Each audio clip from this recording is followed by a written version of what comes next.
What about WCW? Did you ever try to get into WCW? Not really. I put a couple of feelers out here or there. By that time, there was a lot of talent, disgruntled employees from Vince. All right, you go to WCW. But it's like trying to find that space with your gimmick, okay? The military guy. After me, I think there was... Ranger Ross. Okay, I was going to use that. Okay, we got Ranger Ross now, and then even Dick Murdoch. Okay, I'm going to be Captain Redneck for a while. So, grabbing the flag and doing... Even Hogan was coming out. I am the real American. So it was kind of like an overused gimmick. You want to get instant gratification, grab the flag. Oh, okay, we're conditioned USA, USA. No matter who you're working Jim against. Duggan, Hacksaw did it too. So it was kind of played out that made me think, all right, I've done this. I've been doing this. It does work, but everybody's doing the same dance. What's going to separate me from that and make me different? The dinosaur, change or go extinct. And this business rapidly changes by day or week by week. So it's watch what other guys are doing, see what you like, see what you don't like, and see if it'll work for you. And then the opportunity. Hey, I want to give you a job. Well, we don't need that type of character right now. We don't have a Nikolai. We don't have a Sheik. We don't have this or that. So I thought about, all right, what would I do if I went there? Okay, I could wrestle. That's good. Looked at the top guys. How easy is it going to be to displace them? Not displace them, but can you work out? They have a good run with them, work a program with them, like we did, like that. Or there's set, you had Tully up there, you had Arn up there, you had the Horseman, you had Rick. Ole, the guys doing the books. And it's like, it just didn't seem like a good business. You might get on the crew, but you're just going to be in that limbo position. You can have great matches and stuff, but you're not going to take a top spot. Right. I guess backtracking a little bit, when you were in WWF, what was it like being a WWF superstar during this time period? It was a big wrestling boom, and you're a national superstar. Living like a rock star. Right. Like you say, when you bring up the drugs, the candle was lit at birthday, and we partied, we rocked, we had fun. Once you get your spot there, or you were up on top there, you were treated well and expected to work hard, and it's easy trap to fall into. You get used to it. It's like, your ego, you're known everywhere, you're on the tube every week, you're go, every night, different women, different towns, different parties, you're going to be in the bar, the party's going on. I can't say every single wrestler's like, but a majority of us were. How'd you wind up in Japan working for FMW? Oh,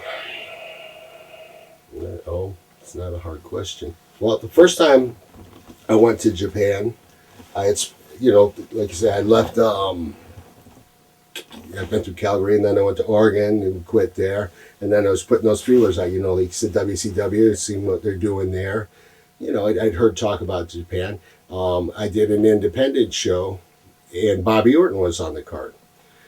And he said that he had just come back from Japan. I said, what's it like? He said, Gordon's pretty good. Sitting there, I like Japan, it's all right. Sounds just like him. It's great.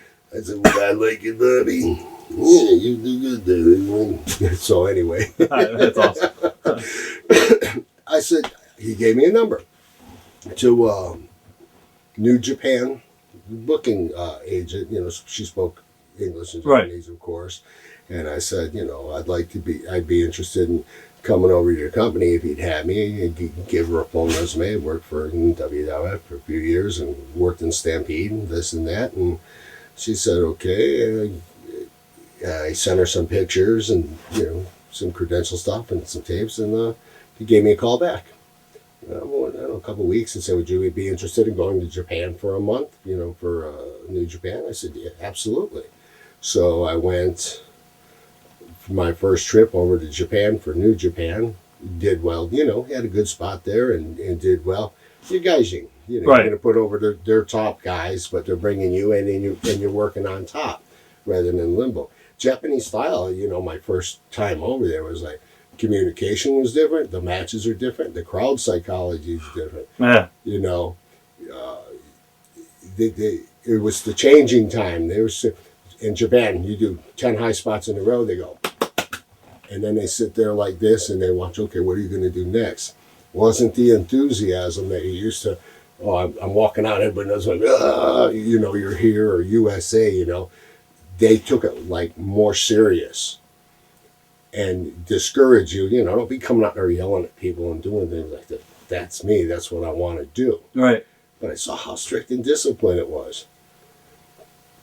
So I finished the tour and acted right, and you know, had a good time there.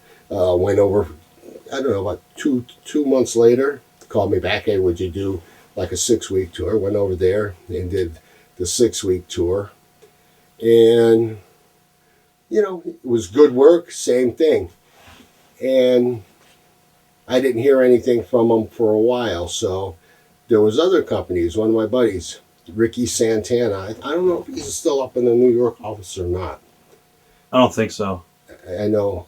I don't know. I haven't spoke to him in quite a while. But at the time, he was booking in Puerto Rico. And as I mentioned earlier, back in the day when I first started breaking in, he was training with me. He helped train me, and vice versa. I got to switch tapes. That's 1 hour. Are we ready? Yep, we're talking about Ricky Santana in Puerto Rico. Okay, Ricky was booking in Puerto Rico. And he asked me, Mike, you interested in going to Puerto Rico? And that was right after Bruiser Brody got murdered there. And I said, I have no desire to go to Puerto Rico. Would that be working for Carlos? Yeah. And I said, no. Business, the money wasn't good, and it was just a bad scene there. I wanted nothing to do with it. Because I did idolize him as one of the guys that, modeled myself. Not after, but I admired his work. So I said no. And he said, all right. He said, hey, there's a new company over in Japan. I said, yeah. Doing hardcore stuff. And at that time, it was like taboo here. It's like, when working with the older wrestlers here, I won't do this move. I won't do. You got everything that they wouldn't do. Not, hey, we're going to use barbed wire. We're going to do this. It's like, no, we're not going to do that. A chair shot was like extreme at that time. So they say, yeah, they're hardcore. I said, what do you mean hardcore? Man, they do crazy shit over there. They're doing barbed wire bats, and I had that same mentality. Were they crazy? Huh. And he said, but I'm not looking for the corp. He's something more extreme, something crazy. And I'm a horror movie fan. I was like thinking, and he was bouncing stuff off. He said, because he knew me for a long time. He said, what about something like Leatherface or some kind of character like that? And Chainsaw Massacre, to me at the time, was one of the most terrifying movies ever made. The time period it came out. And I said, that guy scared the shit out of everybody. He was just a total maniac. You'd not expect. And come over like that.